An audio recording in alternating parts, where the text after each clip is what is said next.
সুপ্রভাত সবাইকে। অন্তরার ডায়েরির নতুন একটি ব্লগে আপনাদের স্বাগত জানাই। আজকে ঘুম থেকে উঠেই আপনাদের সাথে এই জিরা ভেজানো জলটা দিয়েই শুরু করলাম। এটা একটু চায়ের মতো ফুটিয়ে নিয়ে ছেঁকে নিয়ে আমি খাবো। এটা খাওয়া দাওয়া করব আর ভাবছি এরপরে কি কি কাজকর্ম করা যায়। এতদিন সবাই এসেছিলেন, তো একটু আমি এই রান্নাঘরের ডিপ ক্লিনগুলো করতে পারিনি। আজকে ভেবে নিয়েছি খুব সুন্দরভাবে পুরো টাইলসগুলো, জানলার উপরটা, রান্নাঘরের স্ল্যাব সবগুলো খুব সুন্দর করে আমি স্কচ ব্রাইট সাবান দিয়ে ঘষে ঘষে পরিষ্কার করব। তো সেটাই করছি। সেটা করতে করতে আরও কী কী কাজকর্ম করা যায় সেগুলো ভাবনা চিন্তা চলছে। আজকে জলখাবারে আবার দু রকমের বায়না, একজনের রুটি আর একজনের লুচি। তো যিনি রুটি খাবেন তাকে ডাল, রুটি, দই দিয়ে দিয়েছি, আর যে লুচি খাবে তাকে আমি লুচি আর ছোলার ডালটা দিয়ে দিয়েছি খেতে। এই যে সকালবেলার খাওয়া দাওয়াটা করে নিলাম।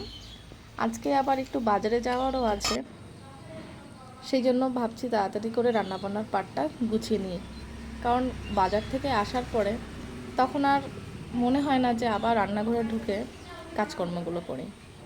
আর এই যে দেখুন, আমার ছাদ বাগানে নয়নতারা গাছটায় আজকে ফুল দিয়েছে। দুটো গাছ একসাথে লাগিয়েছিলাম, ওই জন্য দু রকমের ফুল ফুটেছে। আর এই পর্তুলাগাগুলোর তো কোনো কথাই নেই, এরা প্রায় 2-3 মাস ধরে কন্টিনিউ ফুল দিয়ে যাচ্ছে। মোটামুটি কাজকর্ম গুছিয়ে নিয়েছি। হাজব্যান্ডের সাথে চললুম এখন আমি বাজারের উদ্দেশ্যে।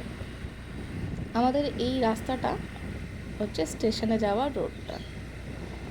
এই রাস্তাটা এখনও বেশ ফাঁকা ফাঁকা, অতটা গাড়ি ঘোড়া চলে না, জন্য আমরা ওই রাস্তাটাই নিলাম। চলে এসেছি আমাদের এখানকার লোকাল যে সবজির বাজার, সেই বাজারে। মোটামুটি সব রকম সবজিপাতি এখানে পাওয়া যায়। পশ্চিমবাংলার মতো হয়তো অতটা ভালো না হলেও মোটামুটি যা পাওয়া যায় তাতে আমাদের বেশ চলে যায়। আগে যখন বিহারের সাইডে ছিলাম তখন একটু সবজি সমস্যা হতো, অসুবিধা হতো। এখন ঝাড়খণ্ডে কোনো সমস্যাই নেই। আপনি এখানে চাইলে পুঁই শাক থেকে শুরু করে হেলেঞ্চা শাক, কলমি শাক, তারপরে লাউ ডগা সবই পাওয়া যায়, তবে পরিমাণে খুব সামান্য। মাঝে মাঝে কেউ 2-1 জন নিয়ে আসেন, তো যেটুকুনি পাই মোটামুটি মাঝে, এই জন্য আমি মাঝে সাঝে হাজব্যান্ডের সাথে যাই। এইগুলো খোঁজার জন্য আমাকেই যেতে হয়, ওনার চোখে এগুলো খুব একটা পড়ে না। চলে এলাম মাছ বাজারে। মাছ বাজারটাও আমাদের বেশ বড়, মোটামুটি সব ধরনের মাছ পাওয়া যায়, তবে এখানে বেশি পাওয়া যায় নদীর মাছটা। এই যে পুঁটি মাছ থেকে শুরু করে মৌরলা মাছ, পাবদা মাছ সবই পাওয়া যায়। এই সমস্ত করে কেনাকাটা করে রাস্তাতে ফিরছি, তখন দেখলাম একটা নার্সারি। একটু গেলাম ভিতরে।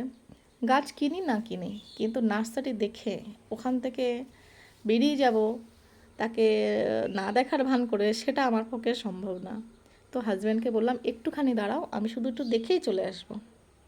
তো নতুন বেশ গাছগুলো দেখাচ্ছিল, এই গাছটা আমার কাছে ছিল না, তো দরদাম করছিলাম। তারপরে বললাম ঠিক আছে, পরে এসে আমি কিনবো। বাড়িতে যেই এসেছি অমনি মুষলধারে বৃষ্টি শুরু হয়ে গেছে। তাড়াতাড়ি করে জামা কাপড় যেগুলো ছাদে দেওয়া ছিল সমস্ত তুলে নিলাম।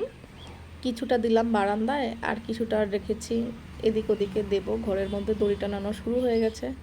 এটাই তো বর্ষাকালের মতো মনে হচ্ছে।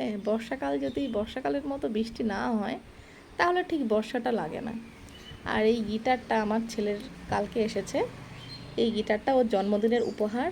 ওর বাবা, কাকা, মাসি, দিদা সবাই মিলে এই গিটারটা ওকে কিনে দেওয়া হয়েছে। আর এই যে দেখে বোঝা যাচ্ছে কিনা জানি না, কিন্তু ভীষণ বৃষ্টি হচ্ছে। দুপুরবেলায় স্নান খাওয়া সেরে নিয়ে বেশ অনেকটা সময় আমি বারান্দায় বসে দেখছিলাম ছাদ থেকে বৃষ্টিটা।